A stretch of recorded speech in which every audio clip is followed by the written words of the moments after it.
বন্ধুরা, আমি যে কালকে ভেটকি মাছের যে কাঁটাটা কিনে নিয়ে এলাম আর তার রান্নাটা করেছি আদা রসুন পেঁয়াজ দিয়ে টমেটো দিয়ে যেমন মাংস করে সেরকম সেম টু সেম, শুধু জিরেটা দিয়েছি এর মধ্যে।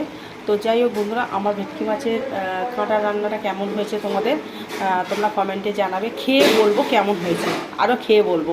এই ফার্স্ট আমি মুখে দেবো, আমি কোনোদিন খাইনি, তো খেয়ে বলবো। দেখো, ভেটকি মাছের কাঁটার তরকারি হয়ে গেছে, তো তোমাদের কেমন লেগেছে একটু বলবে কমেন্টে। দেখো বন্ধুরা, আমি নিয়ে নিলাম ভেটকি মাছের কাঁটা, খেয়ে বলছি কীরকম খেতে। লেবু, পাট শাক ভাজা, আজকে আর কিছু রান্না হয়নি। হ্যাঁ হয়েছে, মাংস হয়েছে, মাংসটা আমি খাবো না, এই যে মাংস আমার ছেলেমেয়েরা খাবে, আমি খাবো না, আমি এই মাছের কাঁটাটা খাবো, খাচ্ছি।